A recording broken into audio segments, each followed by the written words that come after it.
this meeting of the Susquehanna Township Board of Commissioners.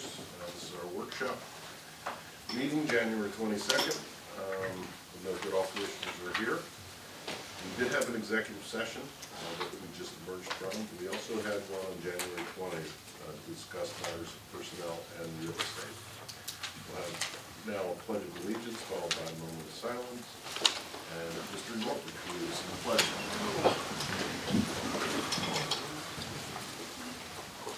Pledge allegiance to the flag of the United States of America and to the republic for which it stands, one nation, under God, indivisible, with liberty and justice for all.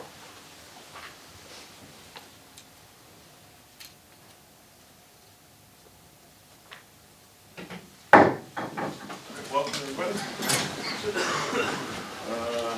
Begin with the petition and complaint suggestions from citizens. Does anybody wish to address the board tonight?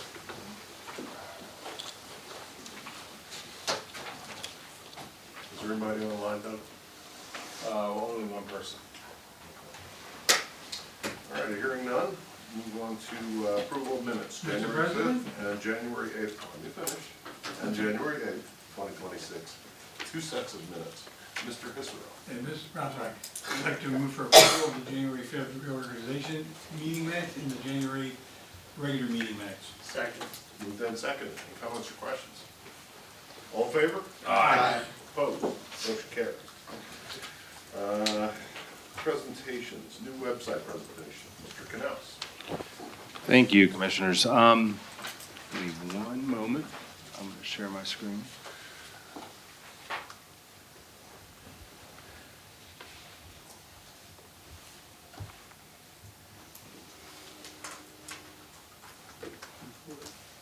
What's going on?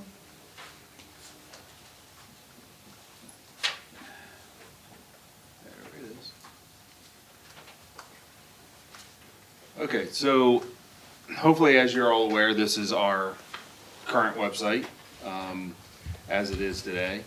But we've been working, I don't know, since November, October, maybe sooner, on developing our new website for the township. A number of us within staff, Leanne, myself, Teresa, Kathleen, and a number of the other department heads. So tonight we just wanted to give you a quick overview of what it's going to look like. Our goal is to have it go live on February 9th of next month. So, but this is what the new site will look like. This is our homepage.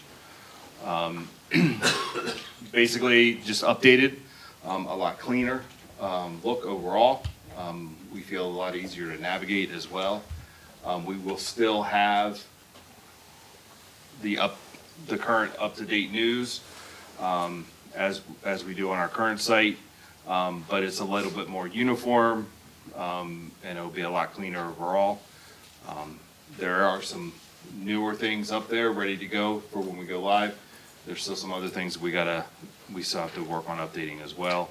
And then below will be our calendar. We'll pop over to another month here. And as you can see, we have a number of dates populated, and it would be as simple as just hovering over the date, clicking on it, and it'll bring up what that meeting is and the time and location. And once agendas are ready to go, they'll also show up in that location at the same time. To give you a sense of what some of the department pages are going to look like, you'll be able to hover over the department.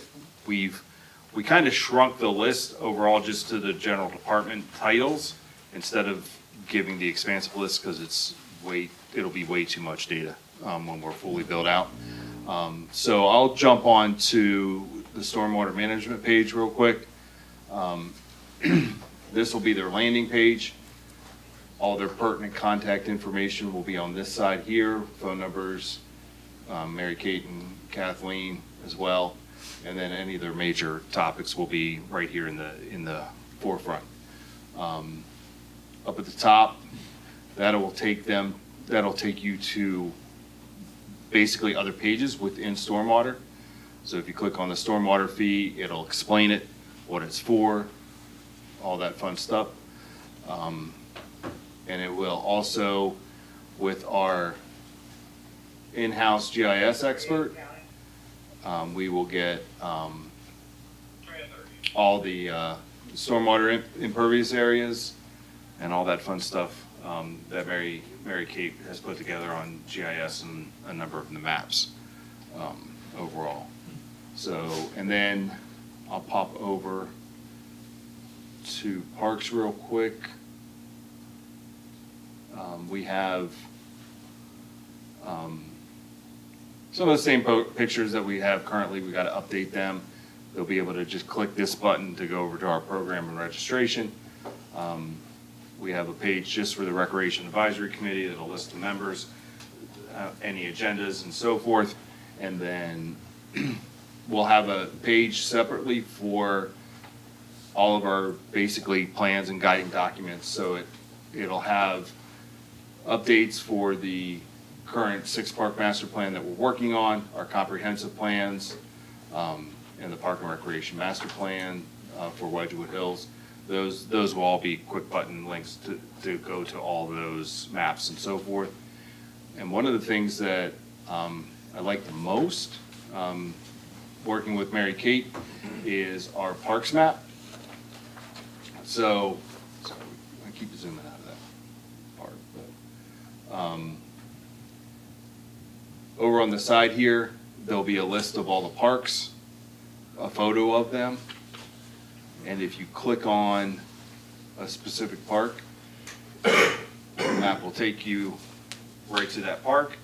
It'll tell you all the amenities that that park would have, and then a link that will go to our reservation page if they wanted to rent the pavilion. So those are just some of the newer and nicer features that we have on the site compared to what we had previously. And then one of the last things I'll show real quick, just so everyone knows it's up and running. Let me go back to the home page. Sorry. Is the online bill payment for sewer is up and running, so the residents can log in and do the online payment, which is already available. It's a little bit easier to find now overall. So that's just a high overview. Like I said, we're going to go live hopefully February 9th, and you'll be able to jump in and poke around and check everything out. But we're able to make a lot more edits and changes a lot easier and quicker than we are currently with our existing site. So hopefully our information can stay more relevant, more up to date. And there's a number of department heads throughout staff that will be making the updates. So it's not all going to one person to make all those changes. So really department heads and their departments they're going to focus on, and then we'll team up on some of the other areas. So, any questions? Okay, Doug, so like, if we have other services we provide or billing for, this can be incorporated and can be used for those other services in the future if we. Yes, yeah, in the future you will be able to add that depending on the platforms. We also will be able to start accepting forms and applications through this website because we have encryption available. And one of the big things, and you're going to hear more from staff on this moving forward, is starting April 20 of 27, our website and all the documents that live on our website have to be ADA compliant. Right now, a lot of our stuff isn't. So one of the products that part of this is called Audio Eye. We don't have to do anything with it. Those that have a need, either hearing or visual, they can click on the Audio Eye. It will read it or translate it for them to address their needs and everything. So that's a first step for us to get to that compliance. There's some other things we're going to have to do as far as documents and so forth that we'll be discussing here in the near future with the board. But right now, at least we've made that first step, and our general site overall will be compliant. We'll just have to work on the backup documents.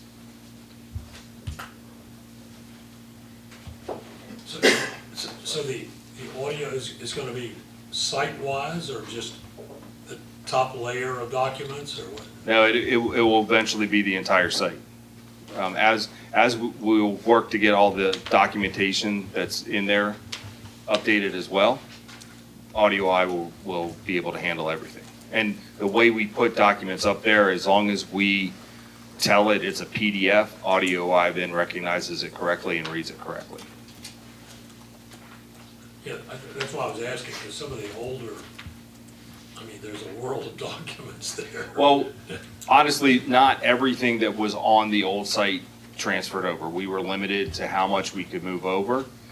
Some of it is still living on the old site, and we'll have another 60 days to be able to pull anything that we want that didn't make the transition over. But the things that we had on our site, nothing was critical that didn't move. Everything that we needed to move right away moved as they migrated all the information over. The other stuff we felt either it's outdated and old and we want to rebuild it anyway, or we just were rebuilding those pages, and we've started working on that, so. Thank you, Doug. Yep. I see you have the sewer. I see you have the sewer authority there. Do we have one for the police as well? For the police page? Yeah. Yeah. So under departments, there's police department, emergency services. Very good. So all of our departments are here under the departments page. The buttons, those were buttons we just felt were the most hit. Outstanding. Thank you. Mm-hmm. Now, can the visitors or residents subscribe? Yes, they will be able to log in. They will also be able, as they go to agendas or various other things, they can set it up that they get notified once there's a new agenda posted or new information posted. We're still working through how we want to work on, we can actually take that data then and do email newsletters or email information. I don't know necessarily that we'll use Civic Plus's platform for that. There's other and less expensive ways of doing that. We're investigating that now, but we'll be able to take those emails that for those who have signed up and then use that as a form of communication as well.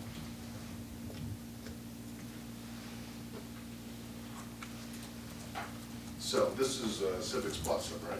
Yeah. Platform, the host. Yep. By the way, Dauphin County's followed our example. We were among the first to have ADA accessibility and ease of maneuvering throughout the site. Yeah, for populations of 50,000 or more, their deadline's April of this year. For under 50,000, it's April of 27. Gotcha. So we're not in the weeds too deep yet, that we still have time to get the thing ready to go. So we're not scrambling at any point at this point. Non-invasive, right? Exactly, Yeah. exactly. And that's a 6-inch stall, right? That's a 6-inch stall. Yeah, that's right, for grass, but fescue. Yeah. All right, thanks, Doug. Anybody else have any questions for Doug? No, it looks good. Mr. President, may I add Yes, something?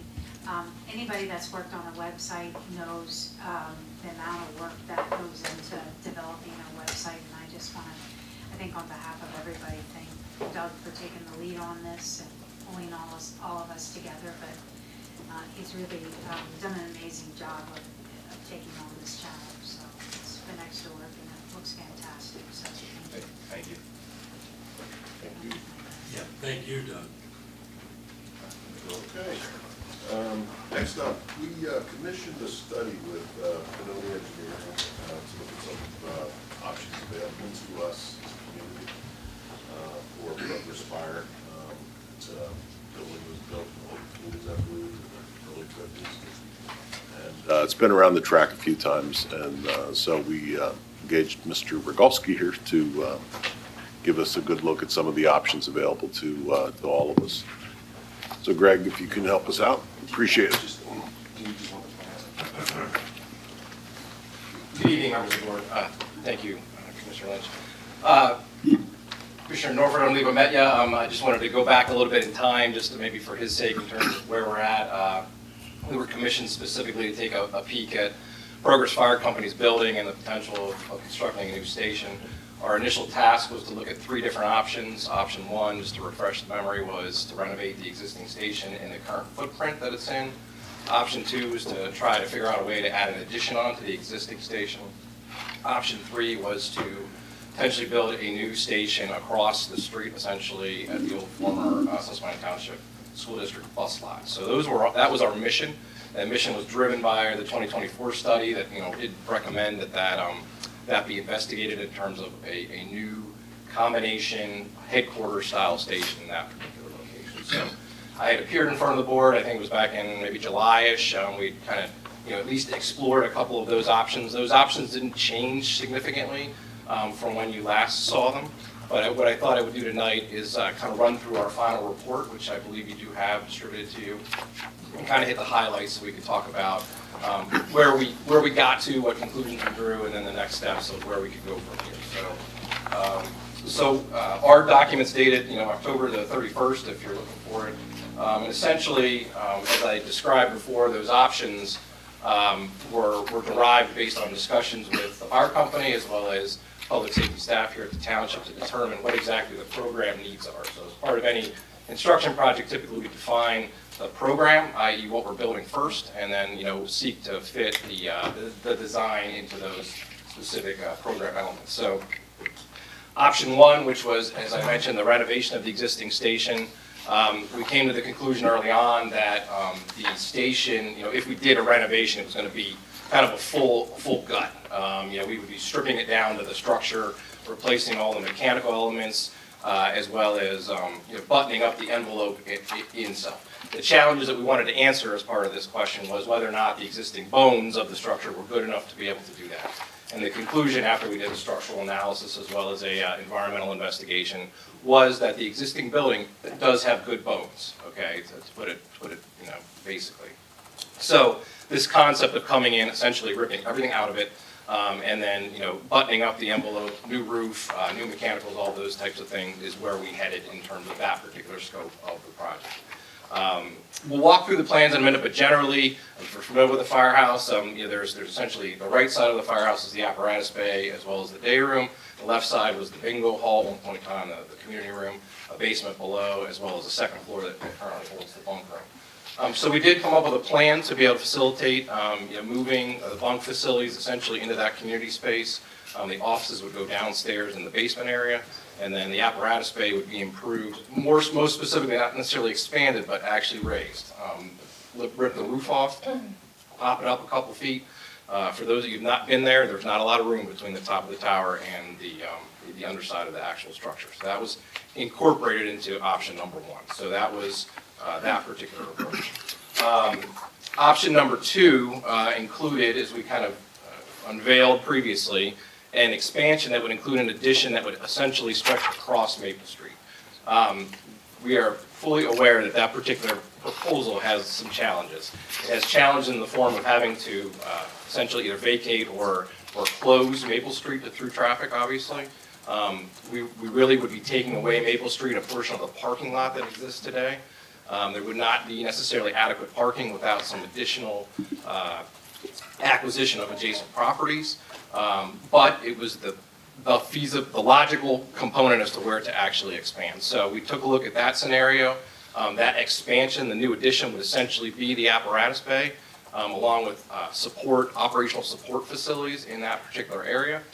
In the main part of the building, essentially the plan was very similar on the what I would call the the admin side. We would have admin facilities, offices, et cetera, in the basement. The first floor we'd have bunk rooms, but an expanded number of bunk rooms. And then the third floor would continue to remain for fitness and some other uses. Then the third approach. So the third approach, of course, was a brand new building. So there we developed the program, once again, in conjunction with staff and the fire department itself, and attempted to facilitate meeting all the goals of that program. So a couple of key scenarios. If you're familiar with the existing station, and at the end I'm going to tell you to kind of come out and take a peek there if you haven't been there yet. Currently there's an adequate bunk facility, so everybody sleeps in one big room. currently. That is not a draw for a lot of people, a lot of members. So that was one particular area where it was given a focus. Locker room facilities, right now there's one bathroom up there, along with some showers. Lack of a gender-separated facility, so there are no men's and women's in that particular area. It's all one congregate bunk room. We know that the roof is in bad shape. We also know the HVAC facilities are in bad shape, that ultimately are going to need replaced and gutted. There's been sewer backups. The basement experiences water infiltration, and we're trying to address those as specific items. Perhaps, first and foremost, we're really looking to improve firefighter health and safety. Long gone are the days of just kind of throwing everything in one big room. There's a lot of studies out there, as you may be aware, in terms of firefighter cancers and things of that nature. And ultimately, there's now codes and various regulations and standard operating procedures of how we treat turnout gear, how we decontaminate people when they come back from fires, to clean them off, in order to combat that, specifically that cancer issue. So, as I mentioned, those surveys that we did, those separate studies, were threefold. Number one, we had an environmental site study. Generally, the building's pretty clean. There's a couple things we'd have to deal with if we did do some renovations to the building, but it's not loaded with asbestos or anything of that nature. And then we also took a look at the property across the street, the old bus lot, just at what we call a phase 1 environmental assessment level. And that was intended to just see if there's any big ticket items, were there tanks there, anything that could really come up to hurt us in the long term, no matter what was done for that particular property. So, and that came back relatively clean as well. So those are two positive, assessments. We did a structural assessment. We actually cut holes in the walls, took masonry down, really got into the core to see what was going on. As I mentioned before, not only did we come to the conclusion that the existing structure itself is in reasonably good condition, it could also support that additional raising of the roof in terms of adding the additional heights to the apparatus bay. So that came back relatively positive. The two that were very negative were related to the mechanical systems, plumbing systems, electrical systems, as I mentioned previously. They're all done, so it's time for them to be replaced in some form. They've reached their useful life. There's been failures already of some of the HVAC equipment. Most of the equipment that did not fail or has not failed is reaching its useful lifespan. So that was the general, big picture. As we went through it, really the keys that we were trying to focus on, as I mentioned, were providing a code-compliant facility that prioritizes firefighter health and safety. Number two, something that can serve the community not for the next, 5 or 10 years. We were looking at the long term, the 20, 30, 40-year plan. For a combination fire service, ultimately we believe that in the very near future we'll be bringing in career staff. And those career staff have to interact with the volunteers as well, and how can that be accomplished from a facility perspective was taken into consideration when we went through these things. Trying to enhance the fire company's recruitment posture. How do we get more people in? Okay, so obviously the more we can have volunteers come in to staff and do other things, as we call it, is important. So providing separate pump facilities, for example, is one way to attract those people. And as we went through the process, we put that in the back of our heads. Maximizing the response time out of the station. That station is not on a main street. So obviously, ultimately, fire apparatus has to get out of that particular area. And with that would come some improvements to adjacent intersections and things of that nature that we did incorporate into our cost estimates to be able to take a peek at how we can more safely, both for the firefighters as well as the motoring public, come in and out of that particular area. And then ultimately, we did look at future operational maintenance costs. So you can build the Cadillac of buildings or the very, very lowest of the buildings. And so we're solidly in the middle with the design structure that ultimately will be able to be maintained in the future, well into the future, and go from there. So that's where we're at. We did engage a professional cost estimator to put numbers to these things. We developed outline specs. So we went relatively far in the process, in the conceptual process. It's not just a hand sketch. It's got some teeth behind it. And ultimately, as the report lays out, there are 3 scenarios. And of course, this is the big question. Option 1, renovation and rehabilitation, came in at an estimate of $6.5 million. Option 2, which is renovation and rehabilitation with the addition, came in at $9.4 million. And the new fire station construction came at $18 million.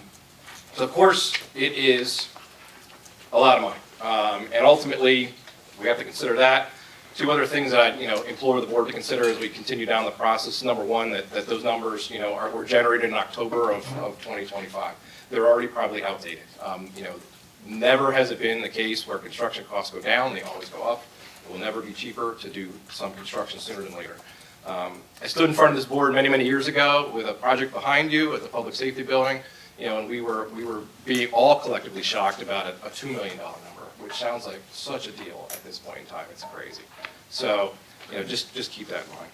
It's also not unreasonable to assume that the building, as it stands today, will need continued work and investment to just keep it where it's at. So, investment over the next couple of years, in the six-figure category will likely be required to be able to continue to just limp it along in its current form. So, those are two considerations as we kind of move forward and go from there.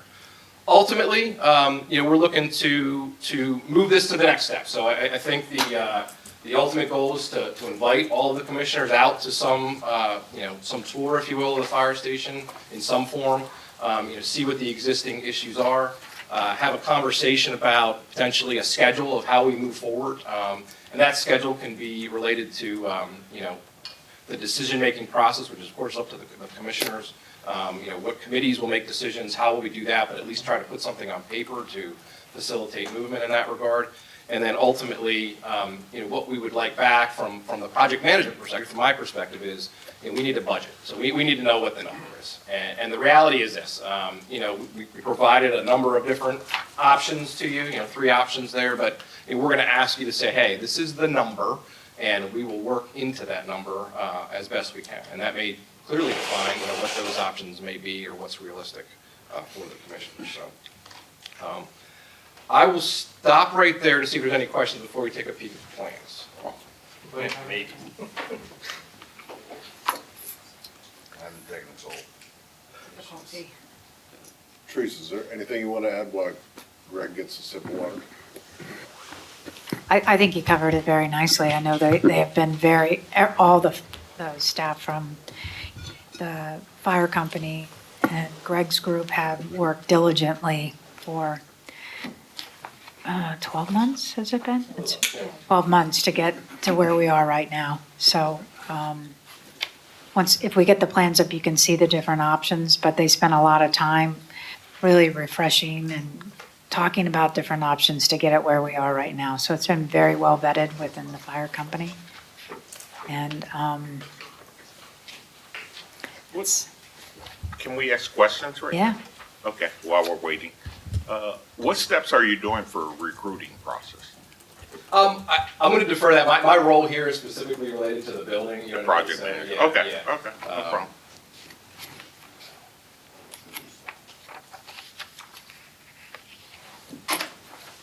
Yes, question. Yes, sir.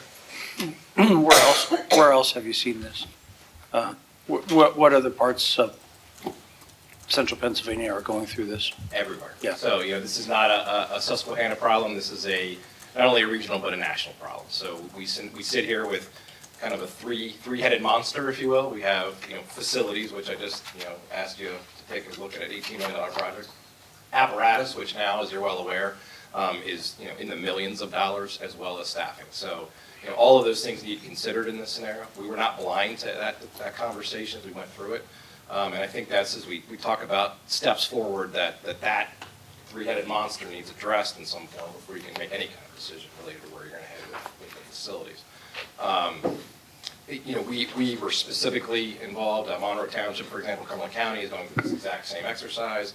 Mechanicsburg, as you may be aware, they combined their 2 fire companies quite some time ago, but they are now under construction of a new facility. We derive some of our costs from those, real numbers that they went through. So that's one of the scenarios where it's happening everywhere. So, and this fight, this tug of war of how long we can keep the volunteer service alive, as well as bringing career staff in, is real. Our neighboring communities are obviously going through it too. We have the display up. Okay, this is what you wanted? Yes, please. So, all right, so This is a site plan, just to kind of orient the board. This is Maple Street, running horizontally. That's good. Maple Street here, parking lot across the street, the ambulance building is down here, and then across the street is the bus lot, as I kind of mentioned before. So this is a quick generation of the plans overlay. Once again, option one was clearly the just the renovation. Doug, if you go to the next page, please. Zoom out a smidge. So this would be the layout of the basement of the existing facility. So as I mentioned, a number of offices, training room, as well as the general electrical, mechanical, and storage areas would be down in that particular area. One thing, and you may lie a little bit, we would be adding an elevator. So from a code compliance perspective, we would need to add some form of an elevator to get to all floors in this particular scenario. Next page, please. Apparatus bay remains as is, especially in this particular area. As I mentioned, what you can't see here is the roof would be coming up, ultimately to be able to provide additional vertical clearance. The dining and day room area would really remain essentially where it's at in the back, be cleaned up a little bit, and then this area, which is currently the community room, would be converted to both bunk rooms as well as a turnout gear space. As I mentioned, some of these codes that have been generated in terms of how we do our own business within the fire station, is separating turnout gear from the apparatus bay. Once again, to avoid cross-contamination, as well as being able to clean people off before they kind of cross over from the dirty zone to the clean zone. And then, please one more. The upper area, which is currently the bunk room, would be converted to a fitness area as well as ancillary spaces. So that represents about 20,000 square feet of floor area. That is, for all intents and purposes, exactly what's there currently. So that was the scenario. Once again, everything in the building would get removed. Some of the challenges that we did factor in as well is it's a fire station. We got to keep this thing operational in some form as we go through this process. So we would potentially renovate one side, which would be able to be done. Flip this over. We have to relocate apparatus for a period of time to do the work in the apparatus bay. There's challenges with that, not that they can't be overcome, and there's certainly costs associated with all of that. So, next one, Doug, please. Elevation views. This is a look from the front. Realistically, most of all this is already there. You can see this. You can zoom in up there. The Station 32 moniker there is where that apparatus bay would ultimately be lifted and raised, just in that particular area. So that'd be the bulk of the construction. All right, next one. All right, once again, so this is renovation and addition. So largely the kind of the layout, if you will, on the inside gets moved around a little bit, but mostly admin areas on the left side, really pulling the apparatus bay out, stretching across Maple Street. A couple scenarios that come up with this particular option. Obviously, we get the ability to get more apparatus bay space. It's a kind of a cleaner build just because it's sticking out in the front there. We still have to deal with apparatus relocation during some of the construction. This does provide for drive-through bays, which is a good scenario.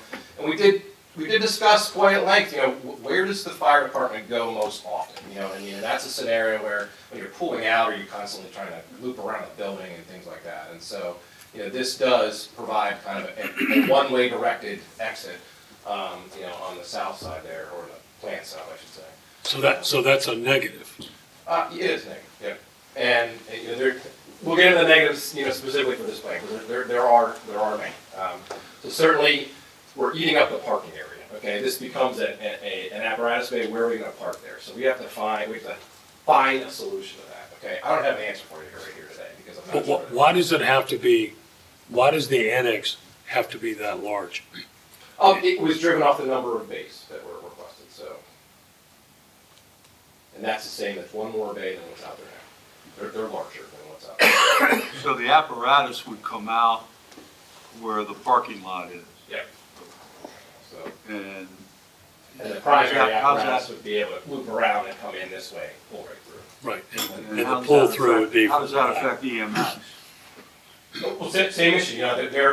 All of these topics are on the table for discussion with that. Realistically, this doesn't meet our zoning code, for parking and things like that. So that would be one of those scenarios we'd have to figure out if we go this route.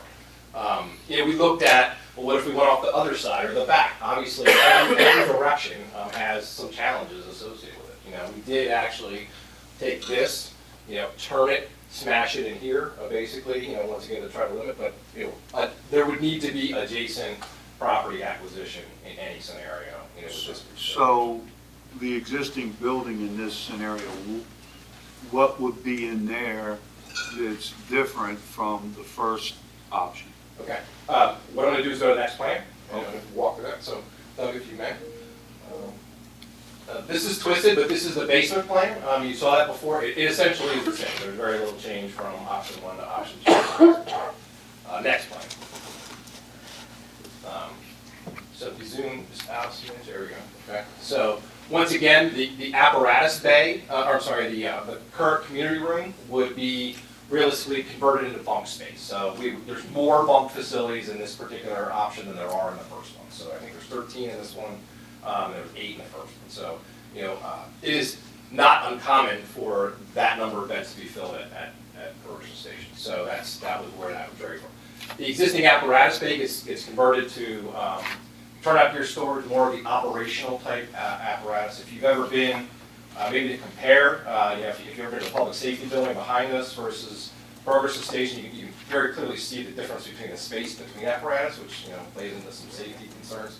But spreading all that stuff out, and then also, once again, really trying to separate the dirty from the clean. Okay, so we're really have a focus on that. You know, part of the ventilation code even requires different areas to be, you know, clean air to be pulled in and out to prevent that cross contamination.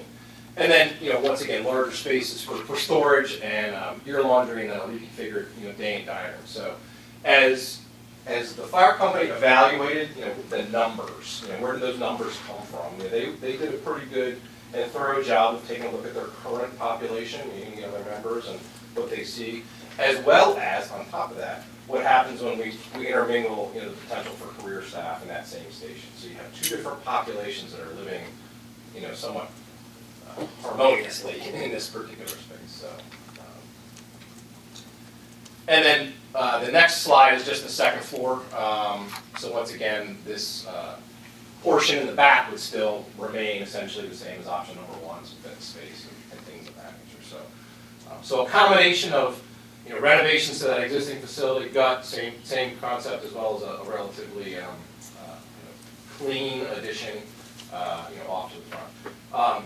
Evaluations of the change in traffic, you know, that would be a key to this scenario if we were to go this route. You know, what does it do for the community and things like that? What is closing Maple Street down do? We even talked about what if we did option 1 and still close Maple Street. That would provide, you know, some bait or apron space. You know, right now, if you've been out or if you've ever witnessed Tower 32 coming out of the facility, it actually has to start to turn before it actually gets out of the building because there's just no room, there's no apron up front. So that's challenging. All right. I want to just address the apron issue. I thought that you answered the apron issue by raising the ceiling. No, yeah. I mean, I did tour the facility, and one of the issues was being able to access the engine because the cab has to be tipped over, and that couldn't be done because of the height of the ceiling. Right. So, but what you're saying is there is no expansion of the apron in option 1. Correct, yes. So maybe an option 1A, or 1B, I should say, was to consider what if you did close Maple Street down to provide space. You know, there's not enough space in between the apparatus right now to load hose, for example, so it has to be done out on the street, essentially, parked next to the street or in the street. So that's the challenges that, you know, we're trying to think. So in this scenario, as you try to spread that out, those things can be done inside. But we're taking the building all the way back to bare bones. Yes. We're putting the walls back in. Maybe you could put that wall 3 feet back. Again, I'm certainly no engineer or. Yeah, we're looking, you know, the tower is 48 feet long, something like that. You know, so there's challenges. You know, we would need a lot bigger space to accomplish that particular goal that's available, so. I have a question about the bunk space in options 1 and 2. From the plan, it looked like the bunk space would be sort of individual rooms or, separated sleeping areas or something. Is that the same as the plan under option one? Yes. So generally, the bunk, call it pod, if you will, is exactly the same between the two. It's just the quantity. But under option one, they're going to be in the same place they are sleeping currently, and the large room is then going to get divided up. Is that the plan? No, so currently they're sleeping upstairs in the congregate room. Mhm. That room would become the fitness room. They'd go away completely. And then downstairs, the individual bunk areas would be. So the community room's going to be the same either way Yeah, in terms of where the generally bunk it's the is? same, Okay. the same All right. use, with, the support facilities too. So, in this one, there's a shared bunk room too. There's times of the year that they have guys come in that ultimately, spend a week there or something like that. And going back to, well, if you stick 13, 14 people in one room, like, showering in 2 showers doesn't work. So, all of those other things just multiply Sure. with the scope and scale of the actual project, so. So under option one, you can't move the wall on, I guess it would be the east side because that's on somebody's property. Yes, yeah, so essentially the structure is within feet of any adjacent property line, so. And that's for the back or the side, as well as, the only area that is not true is off to the left of the building, meaning that ultimately there's parking there currently, but, there could be some space carved out there, but it's very relatively small. That doesn't help us out with the bay though. Greg, do you have a estimate as to the time frame for the different options that you have here? What would it take to do, the option one, keep the existing, option two, to do the expansion, time frame to build a new place? Okay. What are those? So we're looking at, let's start from the beginning, because there's 2 different scenarios. You're talking about the better part of 6 to 8 to 9 months, depending on the option, to go through the design process and get to the point you can bid the project. For construction, I'm looking at. Okay, so then if you go back to the construction, I think we figured based on the estimate, assumed an 8-month renovation addition scenario. And then the new construction was closer to 14, I think. 14 months. And then my last question to you is, if I relocate it, instead of keeping the people in there and you only build half of it, if I relocate everyone out of there, wouldn't that speed up the time frame? Yes, so that's a phase scenario where Right. we'd say, hey, I'm gonna do 1 and 2. We do 1 first, then we have to do 2. If we kind of gave it all to them and Right. just like go to town. Right. Would they give you a discount for doing that? There are definitely some Yeah. advantages to that, and there Right. are also some disadvantages. So, Okay. the scenario is, okay, well, where do we put them? Okay, and how do we maintain that functionality during that time period? I'm not saying we can't figure that out, like, that would be something we'd have to peek at, but the cost to kind of rent that temporary space for, say, 3 months, or whatever it is while we kick them out, may be equal to the savings we would have doing it in a phase scenario, so. We did assume that, that the popping of the roof is obviously very invasive. So, that's something that once they start, they would really kind of want to blast through. And we talked about, hey, could you do that in pieces, and it didn't make any sense. We had to get them out and get it moving, so. Very good. Greg, I didn't hear your answer on the timeline, for the construction. So we were talking about 6 to 9 months for design, and then we're talking about an 8-month construction period. And that's on option 1 and 2. Yeah, So, and then 14 for the new. so 2 years, round figures. Yeah.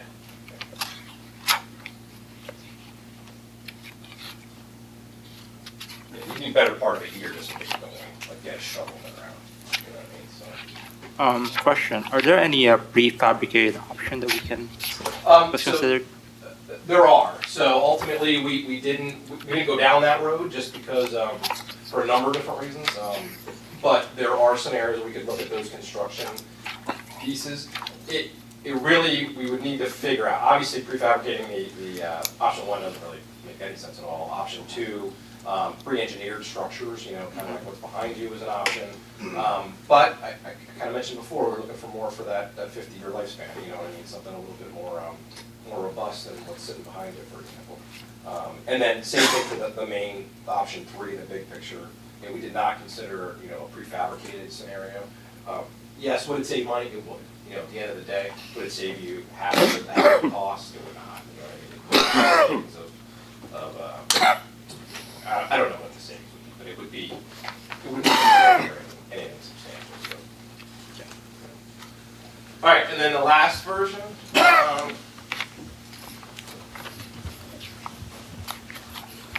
So this is option 3, which includes the construction of a brand new building. It would include apparatus bay, space for the fire department, as well as space for a community room that would be much bigger than just a normal training room. This scenario has the potential for housing EMS within this facility as well. And then lastly, we have a relatively small area carved out for the police department in terms of a satellite type of landing pod, bathroom essentially, at the end of the day. So, ultimately more of a public safety model that would contain all the emergency services. As you can see, it's amazing. You start to build this out, and a lot that looks plenty big, gets plenty small real quick, and that's a factor. A number of things. Parking, becomes particularly the community room isn't. We need to be able to provide enough parking for that.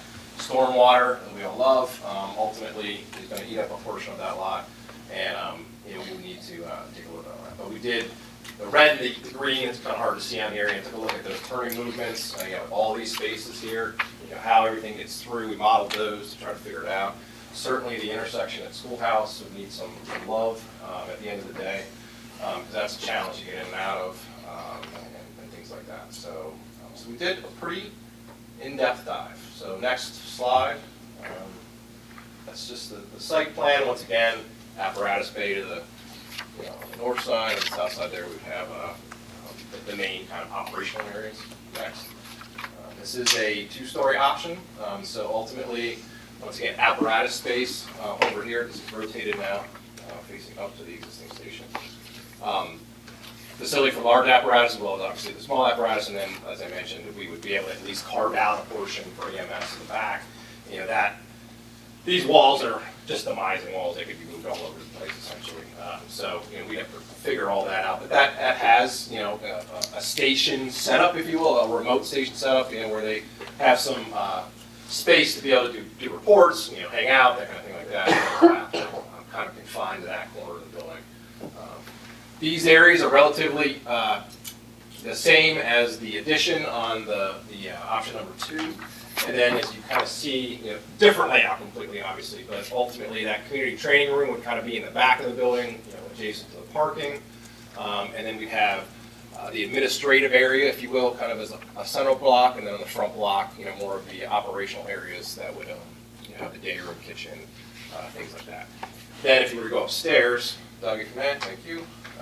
You have a bunk layout, very similar, as we kind of mentioned. Those bunk pods are very much the same in terms of single unit rooms, large locker changing facilities, as well as support facilities, laundry, stuff like that. So this also has a larger overflow bunk space in this particular area, things like that. So, and I think there might be one more. Those are elevation views. Commissioner, to your point, like I said, this is stick-built structures at this point, at least in terms of what's shown here. But ultimately, we have to figure all that out as we move forward. So that is all I have. Greg, did you look at tearing down the existing facility and building a new building there, just starting from scratch? We started there, okay? And the conclusion that we came to was a couplefold. Number one, once our evaluations kind of determined that the existing bones were good, we stopped. You know what I mean? We didn't think that'd be cost effective to be able to facilitate that same construction in the same space. And what's the value ultimately? We're dying for square footage, particularly in the apparatus bay, and it wouldn't get us there. So, could we build a 3-story, something like that? Ultimately, theoretically, yeah. You know what I mean? Would it look out of character? Likely. in that particular area. Well, But my thoughts when I was there was you've got, I mean, you're talking option number two, you're taking half of that parking lot, Yep. running it into to the ambulance service. I mean, if you use that same space, closed Maple, then you would have an equal amount of square footage almost to what you're putting in the bus parking lot. So I realize that's not one of your options. Right. I just wanted to prove to you I was there, so. Certainly, yeah. So yeah, so I think, just kind of close it up a little bit, we're looking for a little direction. I indicated to Manager Everly that, I think I was more than happy to kind of throw together maybe a schedule of goals of some kind to take a look at the next, 12 months or so and see where, what kind of milestones we could generate, as well as, setting up, call it an open house or whatever you want to be able to come to the facility.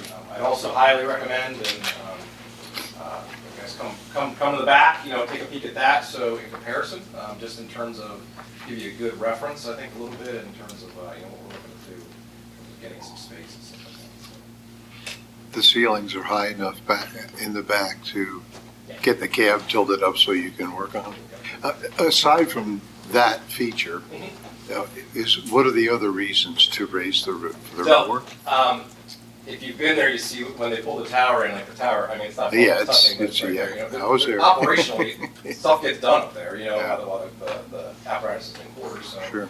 If you're climbing around up there and trying to done it like that's, it's sure it's a safety issue. Yeah, it should be more comfortable. Yeah. Yeah, I understand. Ventilation too, and a lot of those other things that, we now jam up in there, and those space lighting, and that kind of stuff like that, so. Well, any other questions or comments? Teresa, do you have anything to summarize? You did nice job summarizing. I think the next step is really important, and I think we work together to figure out the schedule and the different I think we put together a checkpoints. scenario. Yep, and then an opportunity to actually go and walk it. So I think that would be good for everybody to see. So, I mean, it's great on paper, but actually seeing what's there now and what it could be would be very valuable. So we can work on that kind of schedule. Yeah, we think, sooner than later, next couple months, we try to set that up and. Well, like you said, it is a multi-headed monster, not only in terms of facilities, which is needed, apparatus, which is needed and ordered. We're in the process of being so. Staffing is another issue that we've got to address. How do you maintain the spirit and the joy that volunteerism brings, combined with the need for career staffing, and how do those two work?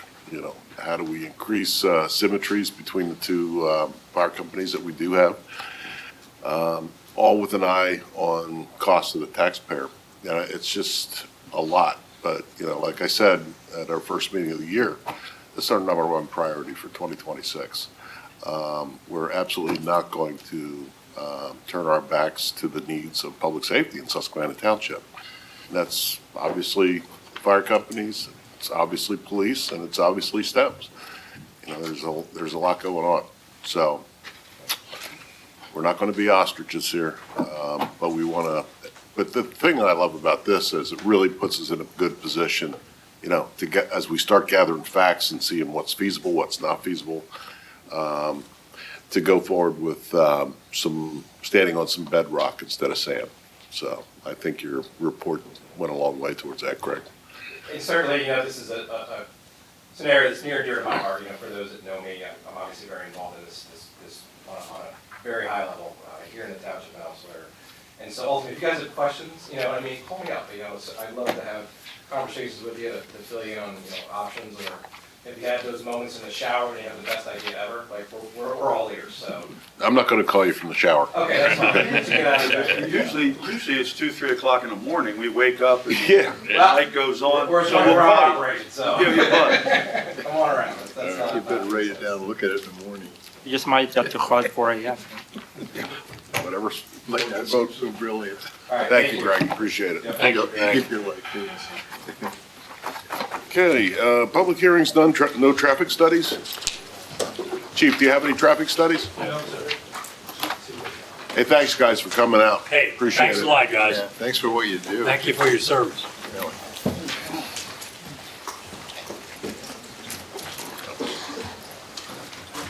I'm sorry, Chief, did you have anything? Chief? No, sir. Okay, sorry. Me too. Hey, man. Okay, anybody else have any traffic studies they'd like to discuss before we move on? Hearing none, move on to Chapter 13, Part 4, massage establishments draft ordinance. I'll turn it over to Mr. Breach. Good evening, Commissioners. Thank you for giving me the opportunity to present this tonight. Right into it.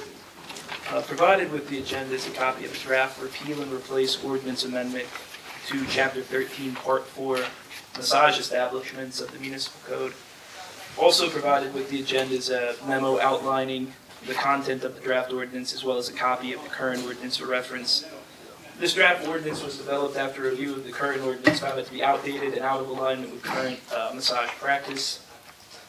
The draft ordinance would modernize the township's massage regulations while still providing for township licensure and inspection of facilities to further public health and safety. So tonight, staff is seeking preliminary comments on this amendment from the board and also direction on how to move forward. So we're not requesting any action tonight. I will give a brief summary of the memo that was provided to the board with the agenda. So the township currently has and administers our massage ordinance, which was adopted in 1999. Within the past few months, some potential issues were raised to township staff regarding this ordinance. Some antiquated language. It's also out of alignment with, I'd say, both current massage practice and Commonwealth licensing, which licensing regulations and Commonwealth's regulatory structure, which has changed since the adoption of our ordinance. The draft that is in front of the board this evening was developed as a collaboration between staff from a couple different departments, based off review of similar ordinances from similar municipalities. To this point, this draft has been informally reviewed by the health board at their meeting in December, who was broadly supportive of it. So getting into the content of the draft ordinance, it would be a complete repeal and replace of the current ordinance, so that there would not be anything that would remain exactly the same. You would have kind of a different regulatory structure overall. Our current ordinance is focused largely on, I guess, some of the negative externalities that could be potentially associated with massage establishments.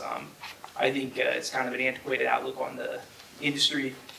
A lot of regulations geared toward sexual actions, things of that nature, which not very appropriate, especially with the regulatory structure that the Commonwealth that has established, kind of identifying them as medical professionals who are licensed.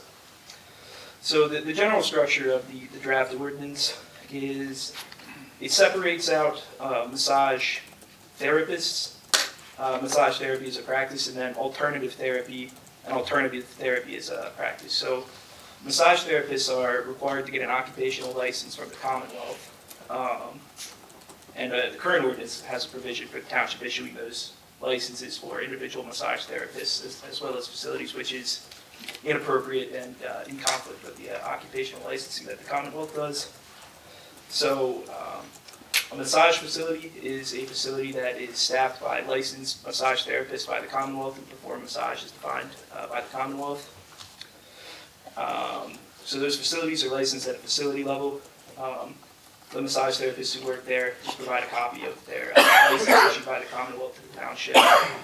And then there are alternative therapy facilities, which includes a whole list in the ordinance. Reiki, acupressure, acupuncture, acts that aren't regulated by the Commonwealth. So alternative therapy facilities would be regulated at that level, and then alternative therapy technicians would be required to obtain individual licenses from the township to practice as an alternative therapy technician. in the township. And there's some requirements with that, police background check, some information being provided to the township, proof of education, and that only exists for alternative therapy technicians. It would not exist for licensed massage therapists who are licensed by the Commonwealth.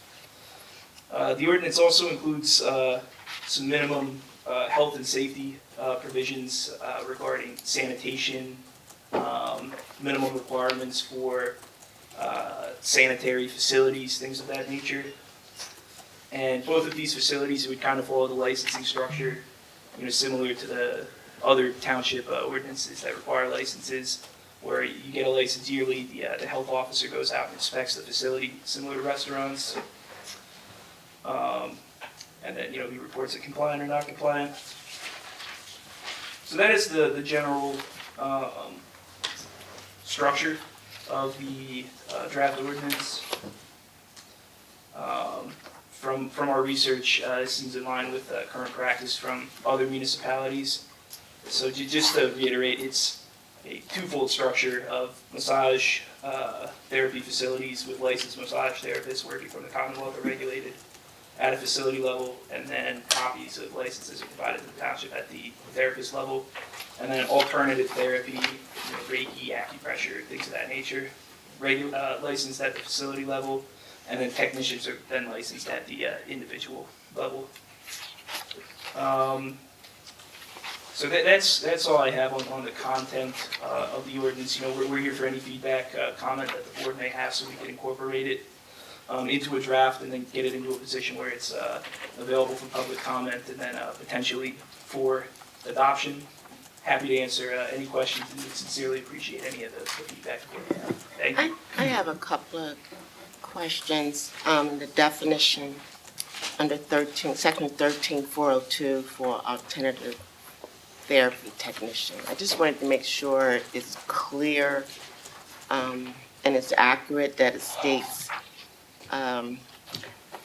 any person who administers alternative therapy to another as part of a massage business or alternative therapy business that is not licensed as such by the Commonwealth of Pennsylvania. So that's the intent to either they're working at a massage establishment or they're working at an alternative business, therapy business, which those businesses are not licensed by the Commonwealth. Yeah, that's correct. The wording of this was written so that a massage therapy facility could have alternative therapy technicians working there. Maybe there are 4 massage therapists there and one person who practices Reiki. So then that alternative therapy technician would be required to obtain a license from the township at a technician level. And the reason for that is kind of, as you alluded to, those fields aren't regulated at an occupational licensing level by the Commonwealth. So there's a gap there that this ordinance would close. Okay. And then my next was on the license requirements. Under the massage therapy establishment, the operator owner would come in with the copies of all the licenses for the massage therapies.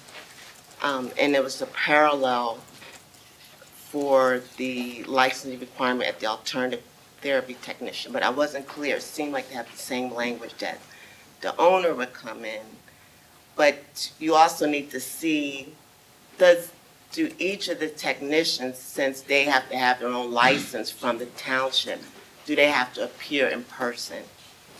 I wouldn't think necessarily that they would need to appear in person. I mean, I think you could have, say you have 5 alternative therapy technicians working in a singular business. I mean, I think a representative of maybe the firm could drop them all off, but I certainly think that language could be tightened up and worked on so that it's clearer when people are interacting with the ordinance. Okay. It sounds like a barber shop, be almost like, you have a manager, he has the license, he has people under him, he's running anyone can cut, Right. as long as they have a license by the state. And anyone can do an inspection at any time, you better have your license there, so it sounds like it works the same way. Yeah, generally, I mean, I think that's a really good point. I mean, I think maybe we could add something to the ordinance that makes it clear that there's a point person for each establishment. who, you know, is identified as the operator or the owner, so that that language is clear. I think that we could definitely incorporate that. But in terms of the technician getting their license, the alternative therapy technician, they have to submit their own application so that they have their certificate that they're licensed to provide the service, regardless of whose establishment they work at. Which That's is correct. different, because with the other ones, they already have their state license, they could just show you the copy. Right. Right. So they will provide, you know, online or mail in their application. They have to submit to a background check. Right. You get all that information, and then they will be issued their individual Right. license. Now, with the background check, it's a state police background check, which, you know, schools use that, different organizations. I'm not aware that it has to be notarized, maybe don't you get an official, this is an official record of state police background check? Yeah, to my knowledge, there's an option. I think there's one for volunteers, it's a general one, and then there's a third option for background check that comes notarized. Okay. That's my understanding. Okay. Certainly Chief Martin could correct me if I'm wrong on that, but I think it would just be the form from the state police that comes notarized in that form. And then there's a requirement for a local records check. What's a local records check? That's under 13-404 3B3.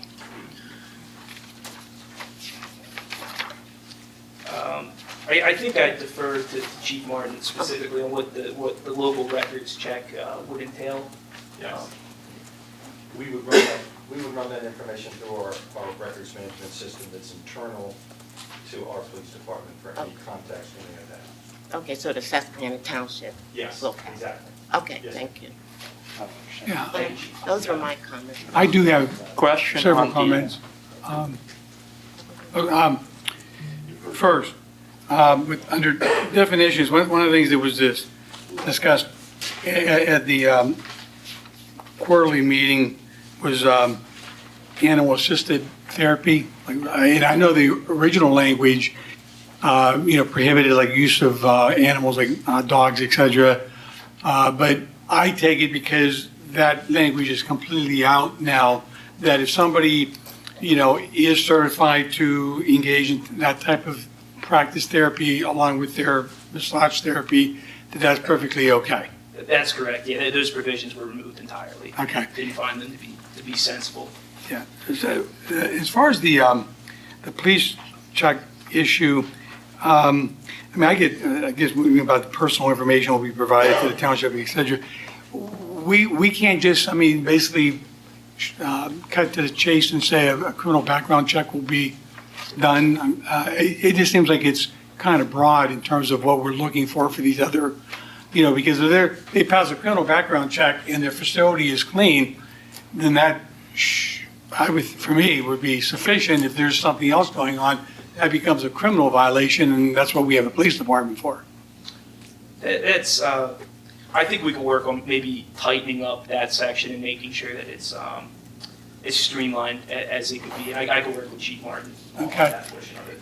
And in regards to that, the one thing I wanted to, and I did like with the massage therapist, because they're licensed by the state. Now, I believe, and I didn't get to verify this, but acupuncture, I believe, is licensed by the state as well. And if that is the case, then I would think that they should be treated similarly, that they would just present their license. In fact, I would suggest, because we have these like reflexology, et cetera, well, in 1999, massage therapists weren't licensed by the state. With some of these other ones, as time goes on, they may get incorporated, and so that we don't have to amend the regulation every time, we perhaps should think about drafting the language that if these other areas become licensed down the road, that then all they would need to do is present their state license and not, so that we kind of cover that without having to amend. So that's a suggestion you can take a look at. Yeah, I appreciate that comment. I think that makes sense. I think it saves us, money on advertising in the future if there were to be a text amendment. So we can certainly take a look at that. Yeah, and then there's a couple more that I have that, without belaboring and wearing out my knee. In the section 13-407, They have minimum requirements for massage therapy establishments and alternative therapy establishments.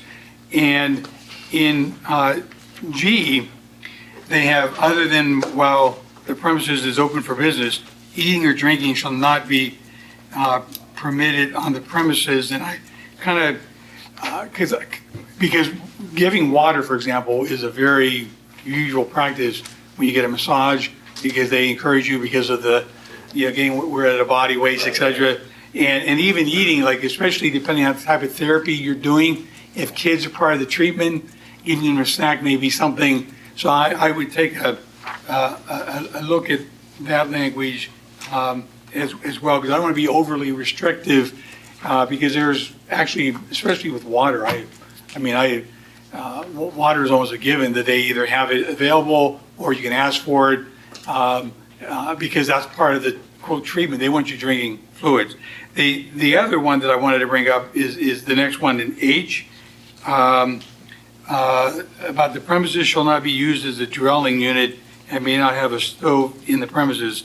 About the dwelling unit, a lot of massage facilities, and a few years back I was at one in Lower Paxton, it's part of a person's house. Barbershops are the same way. Sometimes, they have a side entrance into the basement or whatever. And when I read this, it's like, unless I'm misreading it, but if I am misreading it, it probably should be made clearer then that, just because it's a dwelling, somebody's house, if it's set up properly, shouldn't be a problem for this type of an establishment, because I've seen barber shops do it, beauty shops, massage parlors, etc. So I just wanted to flag that too, to see if there was a reason why we were saying the dwelling unit should not be used. Gotcha. Yeah, I'll respond to the first one on G. It does provide a restriction for eating and drinking on the premises, but that's only while the business is closed for operation. So I think. Yeah, that was kind of unclear, that first bit. Yeah, so I think that would just be to prevent it from, becoming like an after-hours club or something similar, but we could certainly look at cleaning up the language. And with H. Although technically, if it's a dwelling, if it wind up, and they have a kitchen upstairs, they're gonna eat, it's not maybe where the massage tables are at, so it's just something that we probably need to look at. Definitely work on tightening that up, and I think, especially maybe aligning it with our zoning regulations, because if it's a permitted home occupation, maybe we could add a carve out for that dwelling unit exclusion, or I'm confident we can find some language that makes some more sense there. And actually, this one last one, very, very quick, 13-411, expiration of license.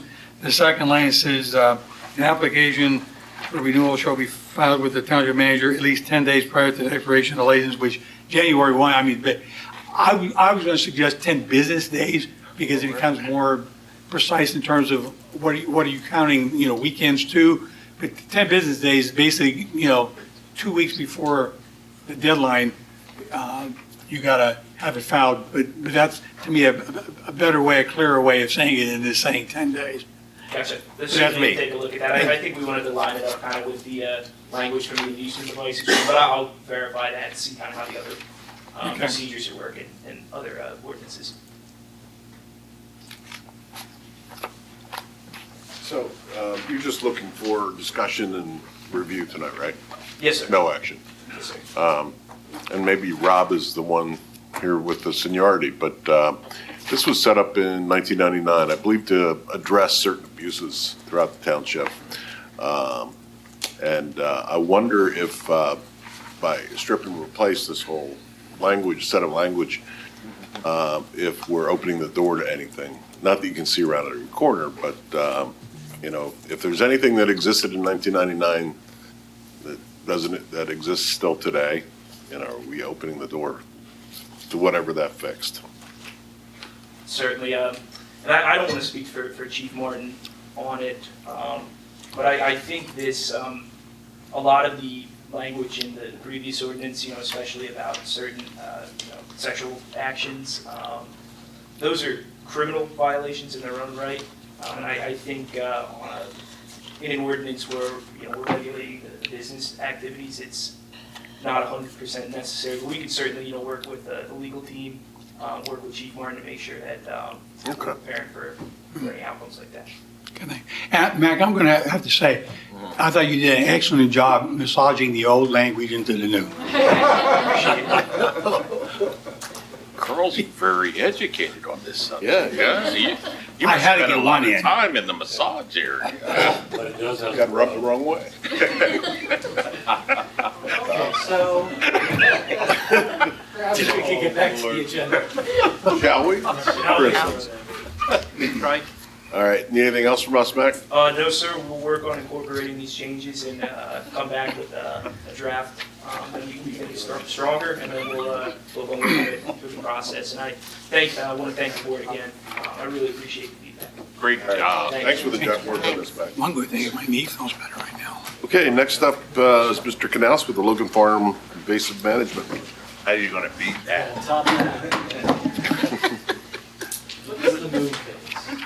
Huh? Is it a full moon? No, it's Just the weather. zero moon. It's like a sliver now. Warm in here. Yes. Thank you, Board. Before you is a proposal from a company called Arc Wild. They're a natural restoration company out of Quakertown. One of the things that we've identified as we've been doing extensive work within Logan Farm Park in terms of the trails and things over the past year, and even before that, and working with the Manna Conservancy, who owns a conservation easement on the property, was the amount of invasives that have occurred and grown on the site. The site is very definable by the invasives, essentially, at this point in time.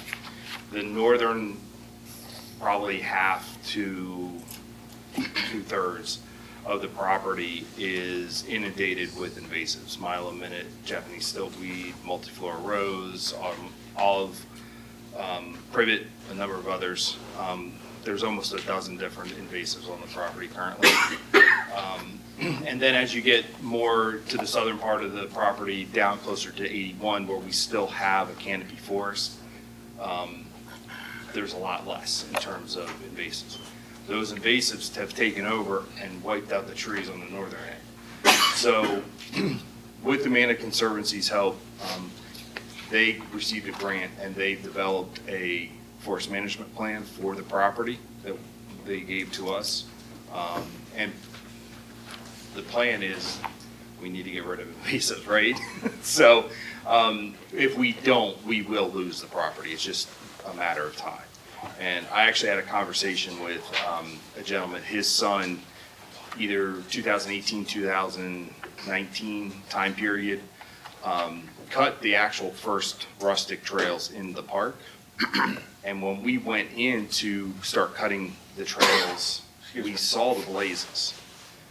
They were done, but there was no trail anymore because it was never managed. The trail was gone. So from 2018, 19 till last year, the end of 24 into 25, that trail had been totally wiped out. You couldn't find, other than the blazes, you couldn't find anything else. So to protect what we've already invested as a municipality in terms of the what we call the Logan Loop now, the smaller gravel trail, and then all the work that the Susquehanna Appalachian Trail Club did last year, and saving all of those trails and the access for our neighbors, we're recommending at this point in time to engage with Arc Wild to come in and do a year-long process to start the remediation process of the invasives on the property. They'll do the top almost 30 acres, so it's basically the northernmost 30 acres of the property right now. That's where the invasives are the worst. They'll begin the process end of February, early March, and do an extensive evaluation and make a strong identification of where we have all the invasives and what type is where. And then starting in March, April, they would start treating. Unfortunately, it has to be chemical based, but a pre-emergent to start addressing these areas. Fortunately, they understand that we have a creek that runs right along the property. So we're not going in and just doing this broadcast spraying of pouring of chemicals. It's targeted to where these invasives are. So we're gonna limit any spread of the chemical into the water stream, or anything like that. And then throughout the year, they will be back to reevaluate what they did in April. In June, they will then do the larger, woodier invasives, the multiflora and those types. They will actually cut and treat the bases of each of those trunks. Again, targeting the application to that individual plant to kill it that way. Then in August, come back, reevaluate both aspects, come back in October, reevaluate it all again. Hopefully, we've made a lot of progress.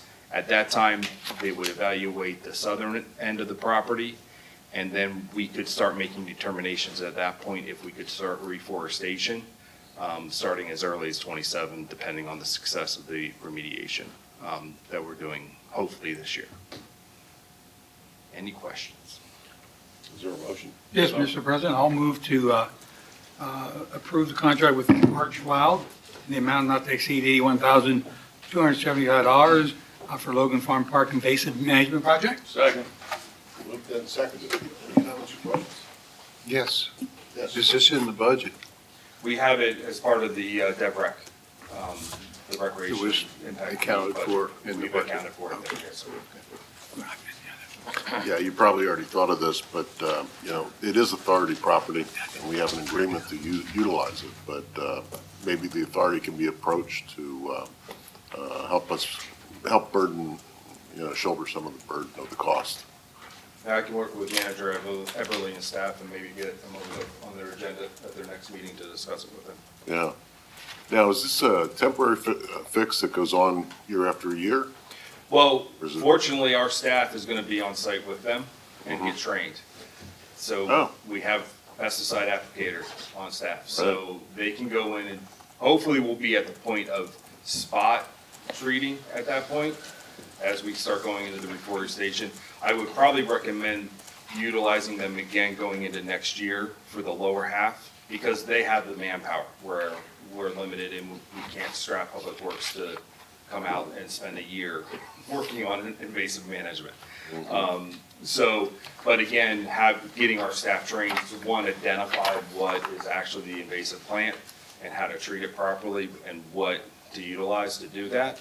They'll be on site and learn that as we're doing it. So hopefully we're spot treating at that point, and then hopefully working either through Arc Wild or through DCNR and a bare root tree program, we can look at reforestation. Any other comments or questions? Doug, have you identified how many employees that you will assign to this from Public Works None, for the training? No, none. for, Arc Wild will do all the work. I know, And but you in the said, future, Yeah. what I was saying is, we couldn't go to Public Works to do a year-long invasive project, such as this. That's why I would recommend utilizing Arc Wild again for Right. property two. I got that. It would only be Luke and our part-time staff addressing the spot checking in the future. Okay. I wouldn't anticipate having to go to Public Works to do that. Okay. Very good. Anybody else? Call the question. All those in favor? Aye. Opposed? Motion carries. Thank you. Thank you, sir. Next up is Susquehanna Union Green Phase. Is that 2D or 11? Yes. Huh? Oh, it's been tabled. No, table that one. Gives me a month to figure it out. Oh, good. Next up is Riverview Mechanical LLC, AC and furnace contract. Thank you, Mr. President. The police department has been working without heat. The HVAC system has failed, and we are looking for a replacement of the unit, the AC and furnace. And we currently have a provider, Riverview Mechanical, who we contracted with to handle all of our HVAC needs, and they provided us with a CoStar rate of $11,628.81. And we'd like to get that unit installed so those guys have heat. I know it's been rather chilly in the department, and they've been limping along, trying to, wait till we can get this done, and appreciate them waiting through this process, but we'd like to have a approval to have it placed as soon as possible. Move to approve. Second. Thank you. Moved in second. Comments or questions? All in favor? Aye. Opposed? Motion carries. Thank you. Thank you. Intermunicipal agreement with Middle Paxton Township. Travis, Mr. Meese.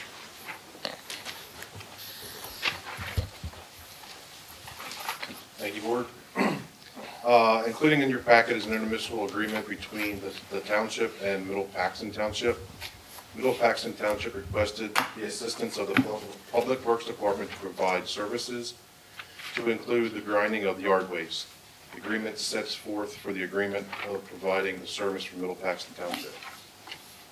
We've actually ground for them probably the last 2 years. This would be the third if we do it again. It's great.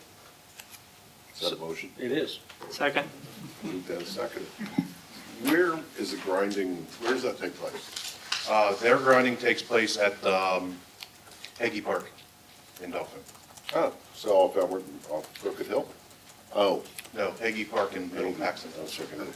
I know what you're thinking. Skating rink. Yes. Swimming Yeah, pool, it's on Mountain Road. movie stars. Till they use our equipment? We actually use our equipment. We send our guys up there. You take the equipment up there? We take a truck, we tow the beast up. We set the beast up. We usually drop it off a day ahead of time. And then we drive up with the loader along 322 and have a follower go up there. And then that day, they go up and they grind it for them. They tell us where they want it. It's basically usually right next to their pile. And then once we're done, we just transport everything back. We usually try lining it up with right around the same time that we do the stuff for Dig My Earth. Normally we do it around February, March-ish. So we try to do Middle Paxton first, and then when we're on our way back through, we stop and drop the stuff off to do the stuff for Dig My Earth. So it's once a year? Middle Paxton is once a year, Dig My Earth is at least twice a year. Yeah, I understand. Okay. Any other comments or questions? The fee that we're charging, according to what I read, was $2,500. Is that correct? Yes, sir, that's what we charged them the last I mean, time. are we losing money at that rate, or do you think? We're only there pretty for a much- day. We're there for a day. As long as we don't have no failures. It does help with like the teeth, because the teeth actually get eaten up pretty much.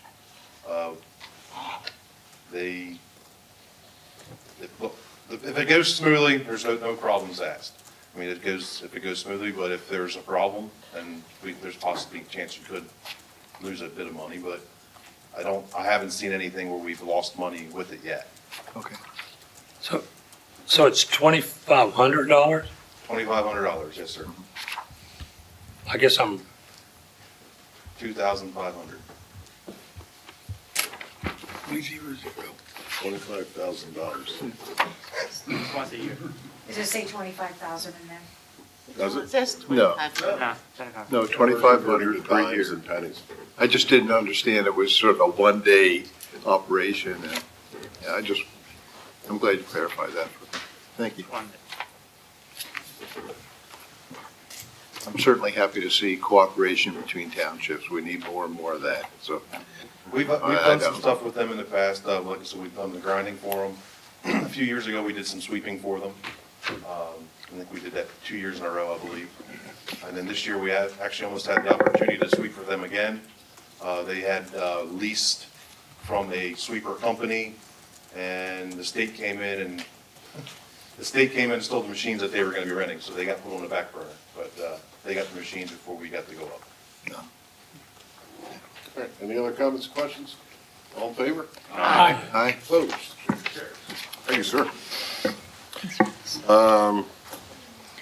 Ordinance 2601, refinancing the 2018 bond. Gentlemen? Chris Gibbons. Yes, So this is our refi team. here we are, the refi. No warm-up jackets. High five. Refi. Good evening. We've discussed this refinance of the general obligation bond series of 2018 several times. What's before you this evening is an ordinance that kind of at a 30,000-foot level says that you can borrow up to $25 million bond at a maximum interest rate of 6%. But the operational point of the ordinance actually is that you can't do anything until you get $1 million in net present value savings. I know we've discussed that before. So that's the important and key aspects of the ordinance. Taking Tim's thunder a little bit, but I think that that's important to note before I kind of go through the three-page presentation that I put in front of you. The first page of my presentation is refinancing of general obligation bonds this year, 2018. Is this executive summary that I've shown you in the past that essentially gives you the short nuts and bolts of the refinancing savings available under current market. And as you can see, in this case, on row 22, we are above $980,000 at this point, net present value. Now, that those savings are subject to market. Actually, the market's kind of fallen off a little bit. Higher interest rates, slightly higher interest rates, so there might be a little bit less of savings there, but nonetheless, we can't do anything until the ordinance is passed. So the whole idea is that pass the ordinance, wait, and just get that little bit more lower of an interest rate, and we have an opportunity to refinance the loan. The next page is a kind of a sources and uses of funds. If we actually did the refinance today, it shows that we would borrow $21.6 million versus the $25 million that the authorization allows. It shows all the uses of the funds as well as issuance costs breakout in the same page. All those issuance costs are included, and net, the savings that I'm showing are already net of all those costs. So then the last page, page 3, is the parameters debt service that I just indicated. $25 million is in column 2 on page 3. Interest rate, maximum interest rate of 6%. As I mentioned, you're not going to have interest rates that high or that amount of principal to borrow and still obtain the $1 million in net present value savings. So what I tried to do on the far right, to the right of the blue line, is show you what debt service is on the current market and how much difference that is to projection of maximum annual debt service that's shown in column 6. So as you can see in column 8, then the resulting debt service difference, we're well below that number of the 25 million at 6%. So I know I just said a lot. The most important things are nothing's going to happen until we get the $1 million in net present value savings.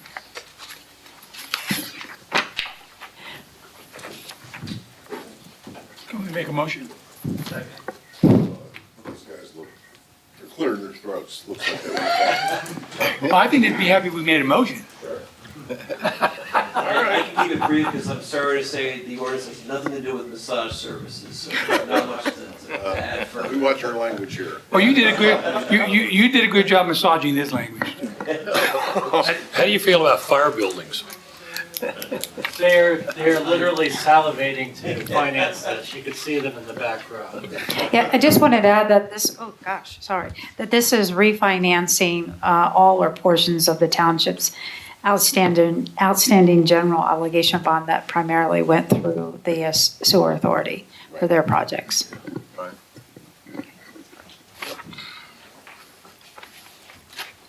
You guys are shifting gears to the second part of this, yes? I have a question about the first part. Why do you peg it at 6% when we're not considering that interest rate? Because actually, in certain circumstances, you actually would have an interest rate of 5% or something lower than 6, but 5% and still obtain the savings by actually a little bit of bond math here, but essentially allows us to get a lower yield if you have a 5% coupon. But state law says you have to show the coupons, the maximum coupons, which is why we stated a high number of 6%, knowing that full well we're going to be below that. We probably could have made it 5%. So it could be structured with 5% coupons, but at an actual effective lower interest rate. Correct. Okay. Like a yield of 3.5. Yeah, okay. And we just have to put a max for state law purposes, we just have to put a max, so we use 6%. I see. All right. Well, there's a motion. Is there a second? Second. Moved in second. All right, you guys want to continue, or, no, you're good? Chris covered it? I mean, if there are questions about the ordinance, or if you'd like Yeah. a general overview, I'd be happy to provide it. Any questions on that side of the team? Can I give our presenters a small piece of legal advice? Yes. When you're winning the motion, just be quiet. That's free advice too, right? Moderately free. All right. If there's no other questions or comments from members of the board, all those in favor? Aye. Aye. Opposed? Motion carries. Thank you. Thanks. Thanks for your patience. Ordinance 2602, refuse and recycling. Thank you, Mr. President. This ordinance is drafted to reflect the current, align with our current bid policy. So it's a complete change. It's a comprehensive repeal and replacement. So it just aligns with the bid process that we went through and the standards and the operational specs. I took into account, for the most part, collection carts. That was not referenced in the previous ordinance. It addressed the time of day that carts can be placed. For example, carts can be placed 12 hours before, and they should be removed 24 hours after. It aligns with having certain penalties for not taking care of your waste. And I think that's in general what it is, all included in it. Motion to adopt. Thank you. Second. Seconded by Commissioner somebody. Is it Norford? Yes. Commissioner Norford. Comments or questions? I do have one question. This, from the draft the other day, and it may have been changed, and if it has, that's great. I just wanted to flag, there's two parts to this one ordinance, and because of that, there were two definition sections, and there's some overlap in terms of same terms are used in both, like even something like township, but the language defining township is not exactly the same in both of them. And there's a few other ones like that. It may have been cleaned up, and that's great. If not, I would suggest, because otherwise I think it just adds a little confusion if you've got different sections with definitions using the same words but defining them slightly different. It doesn't make sense to me. I would just double check that and clean that up if we can, if it hasn't already been done. Thank you, Commissioner. We did actually go through and with Leanne's great help, we made sure that the definitions were consistent. We also took in some of the other comments that you made sure that collection carts look like the same way throughout the entire document. Okay.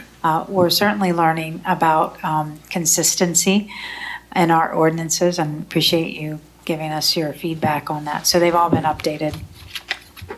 None of it material, so it won't look different. Yes. I tried to do a good job massaging that language too. So are you still accepting, editorial comments? Yes, ma'am. Yes. The other suggestion I had, it made reference to pen waste. Maybe we can make it more generic for contractor. There were certain sections where it still said pen waste provided bins or whatever.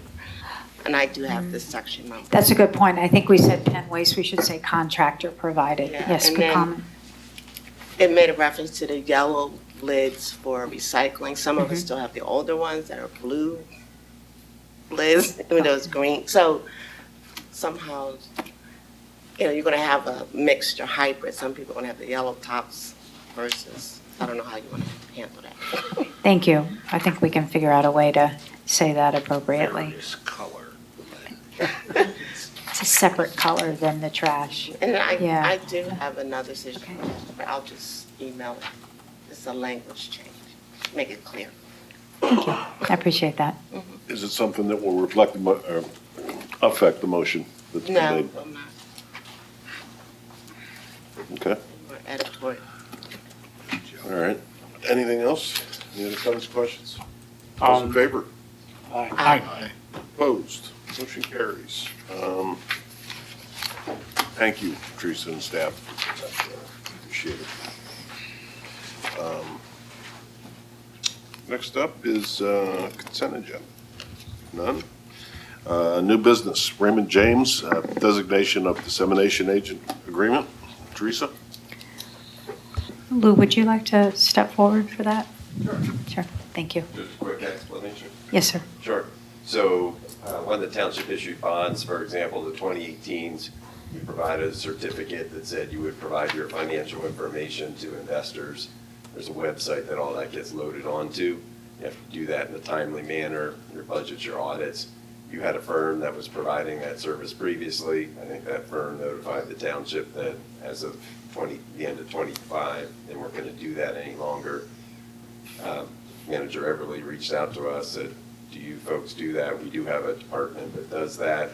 So this is an engagement letter to basically pick up where they left off.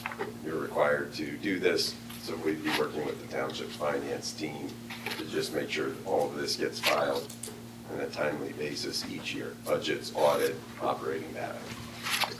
Is that the Emma?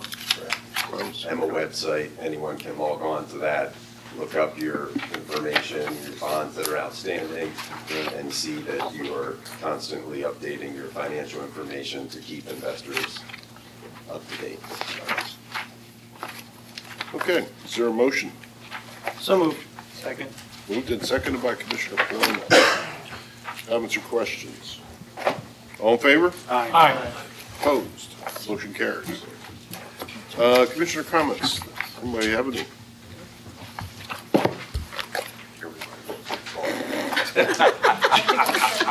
Carl? No? Sure. Motion to adjourn. Second. And seconded by Commissioner Hisaro. All's in favor? Aye. Opposed? Motion carries. We're out of here.